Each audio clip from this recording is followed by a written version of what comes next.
Bapak,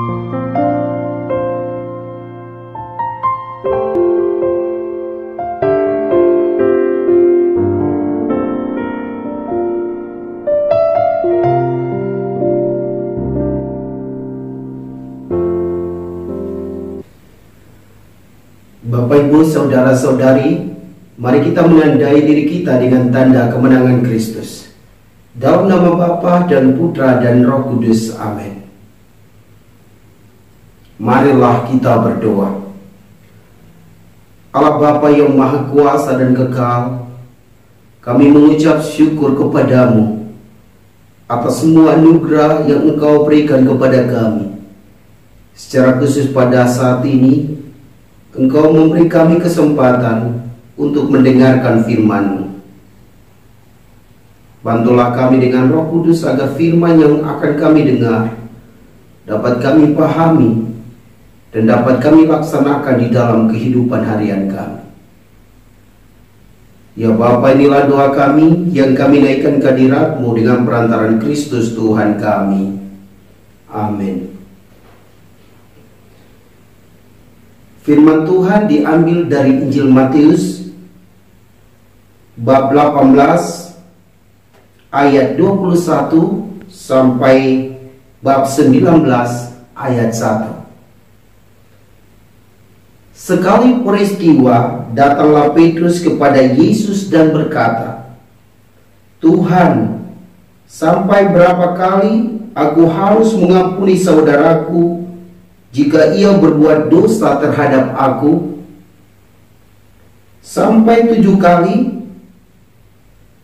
Yesus berkata kepadanya, "Bukan, aku berkata kepadamu, bukan sampai 7 kali, melainkan sampai 70 kali 7 kali. Sebab hal kerajaan surga seumpama seorang raja yang hendak mengadakan perhitungan dengan hamba-hambanya. Setelah ia mulai mengadakan perhitungan itu, dihadapkanlah kepadanya seorang yang berhutang 10.000 talenta. Tetapi karena orang itu tidak mampu melunaskan hutangnya, raja itu memerintahkan supaya ia dijual beserta anak istrinya dan segala miliknya untuk pembayar utangnya. Maka sujudlah hamba itu menyembah dia, katanya, 'Sabarlah dahulu, segala utangku akan kulunaskan.' Lalu tergeraklah hati raja itu oleh belas kasihan akan hamba itu, sehingga ia membebaskannya dan menghapuskan utangnya.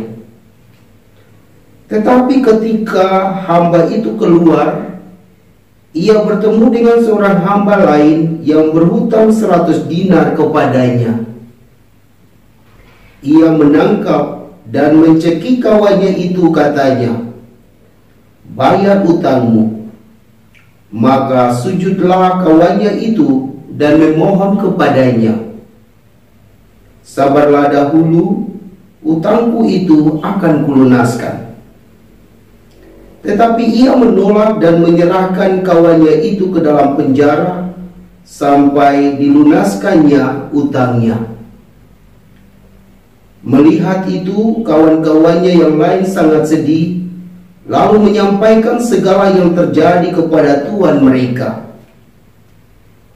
Raja itu menyuruh memanggil orang itu dan berkata kepadanya, 'Hai hamba yang jahat, seluruh utangmu telah kuhapuskan karena engkau memohonnya kepadaku. Bukankah engkau pun harus mengasihani kawanmu seperti aku telah mengasihani engkau?' Maka marahlah tuannya itu dan menyerahkannya kepada algojo-algojo sampai ia melunaskan seluruh utangnya.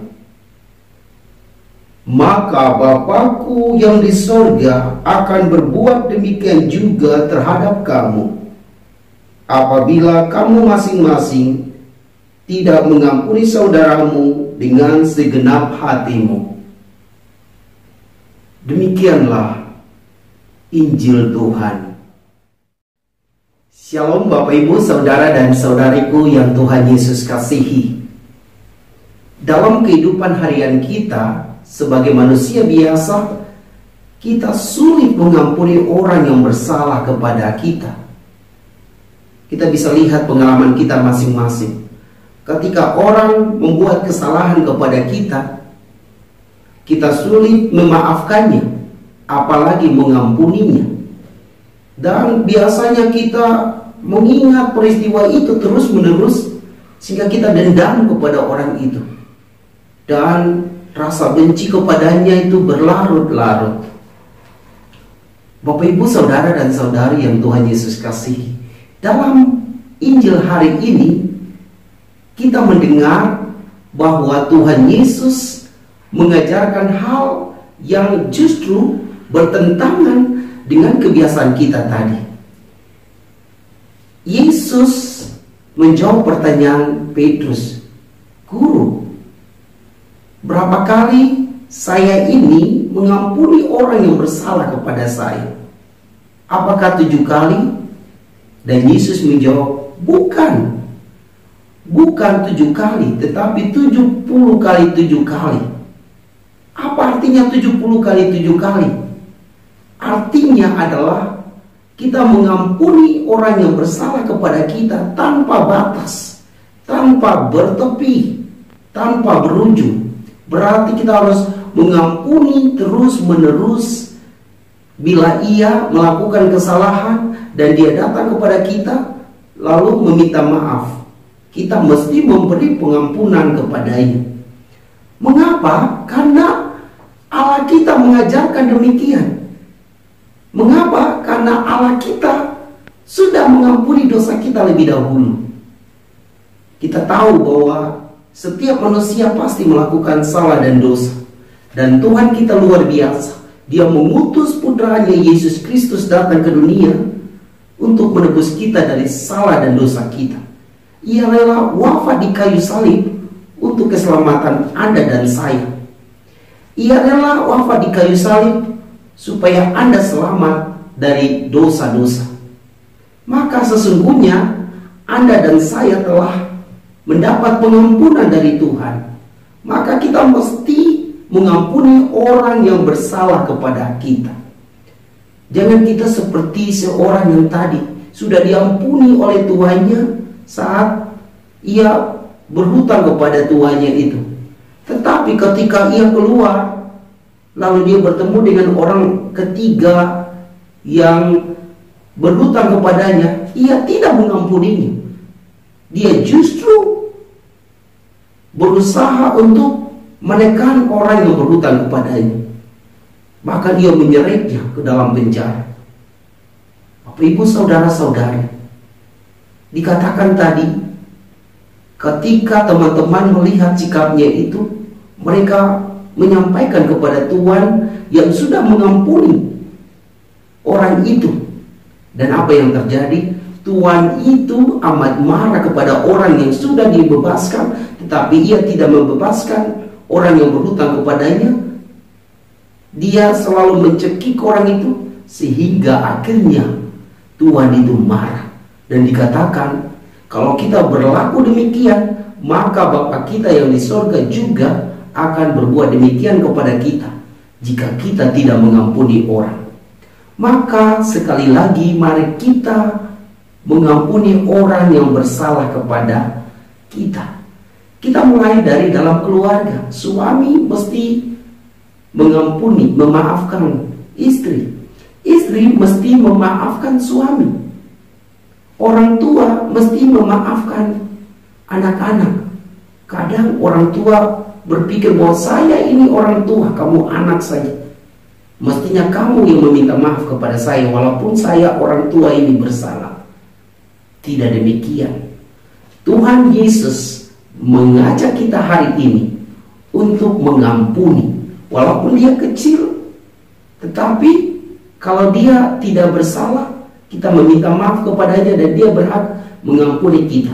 Demikian juga ketika orang kecil atau orang besar, siapa saja, yang melakukan kesalahan kepada kita dan meminta maaf kepada kita, baiklah kita mengampuni mereka sebagaimana Tuhan sudah mengampuni dosa-dosa kita. Semoga demikian. Marilah berdoa. Ya Bapa, utuslah Roh Kudus-Mu mengurapi hamba-Mu ini, mengurapi semua orang yang mengikuti channel hamba yang mendengarkan firman-Mu ini, agar mereka mau rendah hati, agar mereka mau mengampuni orang yang bersalah kepadanya, mulai dari orang-orang dekat mereka, suami, istri, anak-anak, tetangga, teman kantor, dan siapa saja yang telah melukai hati mereka. Semoga kami semua sanggup mengampuni orang yang bersalah kepada kami, karena Engkau sendiri telah mengampuni dosa-dosa kami. Inilah doa kami yang kami naikkan ke hadirat-Mu dengan perantaran Kristus Tuhan kami. Amin. Semoga Bapak Ibu saudara-saudari diberkati dan dibimbing oleh Allah yang Maha Kuasa, Bapa dan Putra dan Roh Kudus. Amin. Bapak Ibu saudara-saudari, jangan lupa subscribe, bunyikan lonceng notifikasinya agar bisa mendapatkan renungan-renungan saya berikutnya. Kemudian like, share dan komen. Dan ingat, nonton video dari awal sampai akhir supaya Anda memahami firman Tuhan dan juga membantu saya dalam pewartaan Injil Tuhan. Tuhan Yesus memberkati Anda semuanya.